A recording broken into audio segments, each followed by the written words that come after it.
Namaskaram. Yesterday we have seen the last three chapters. Chapter number 16, Devasura Sampad Vibhaga. Chapter number 17, Shraddhatraya Vibhaga. And chapter number 18, Moksha Sannyasa Yoga. I will just give a gist of these three chapters.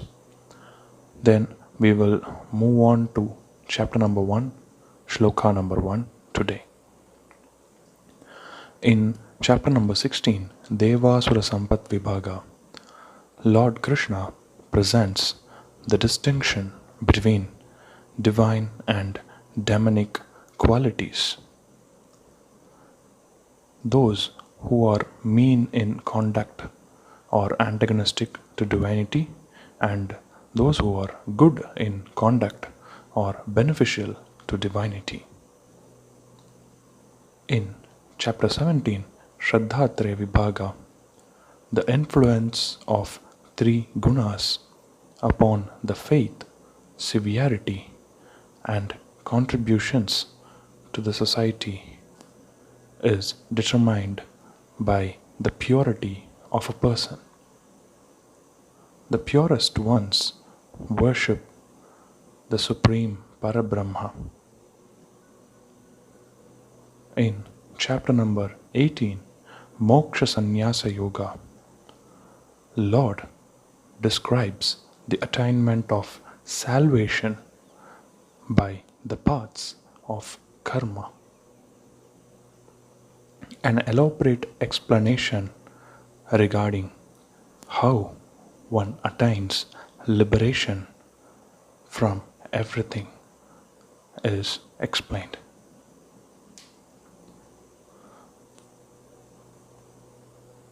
Now, we all know that before the wake of war, Lord Krishna was sent to the court of Kauravas as a peace messenger by Pandavas.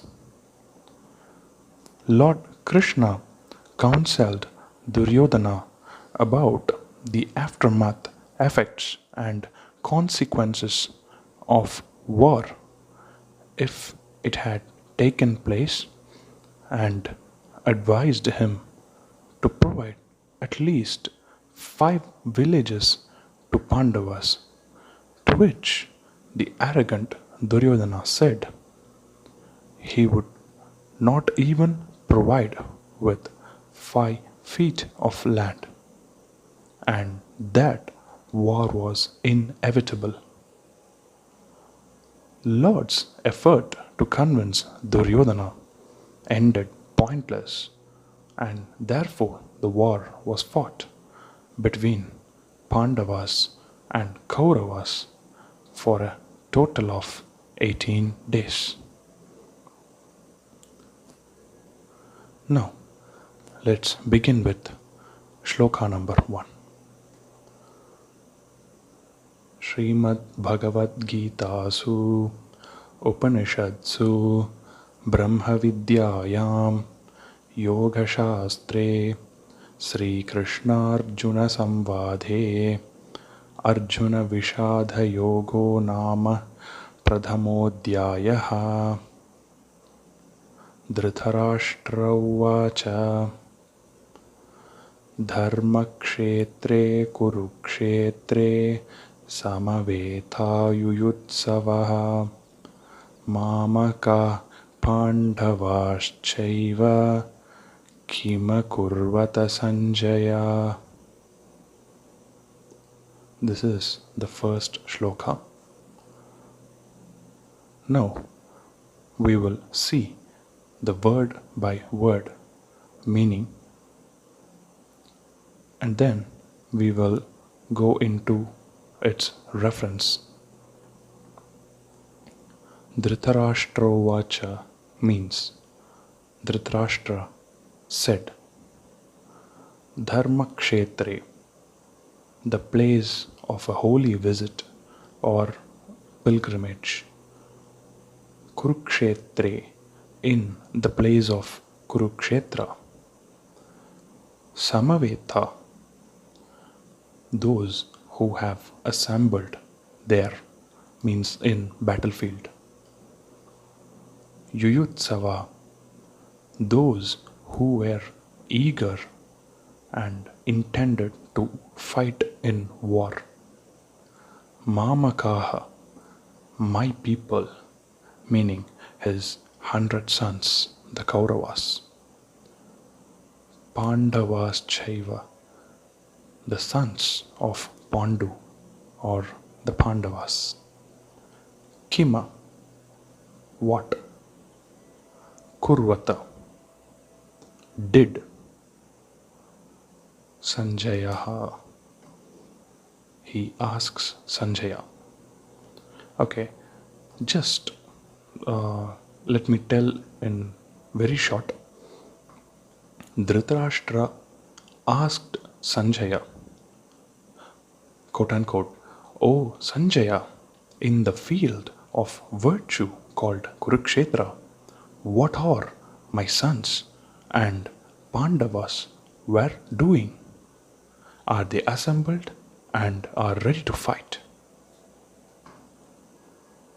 Now let's see the elaborate explanation to this. Everyone will have this question: why Kurukshetra was called as Dharmakshetra? The answer lies in Mahabharata itself. In Mahabharata, Vanaparva 18th Adhyaya and in Shalyaparva 53rd Adhyaya, they speak magnificent of Kurukshetra. It says that Kurukshetra is located to the south of Saraswati river and to the north of Drisharta river. Due to the tectonic activities, these rivers have changed their course and eventually dried up. That's why we can't find either the Saraswati river or the Drisharta river today. It is said that the length and breadth of Kurukshetra is 5 by 5 yojana. As per today's standards, 1 yojana is 12 kilometers. So you people do the math, I'm poor at it. In Kurukshetra, the Vedic gods Indra, Brahma, Agni and several other devas were worshipped by righteously performing yajna yagas. Kuru Maharaja, who was the ancestor to both Kauravas and Pandavas, performed a severe penance to achieve liberation. Therefore, this place is termed as Dharmakshetra, and as King Kuru performed a penance, this place was named after him. Coming to the context of this sloka, Dritarashtra said Mamaka and Pandava. We have already seen in one online meaning that Mamaka means my people. By saying both Mamaka and Pandava, Dritarashtra means that he didn't even consider Pandavas as his own brother's sons.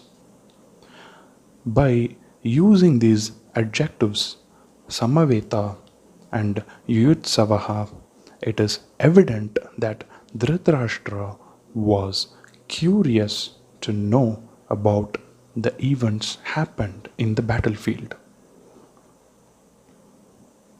He was inquisitive to know about the following questions like how were the Pandavas and Kauravas assembled?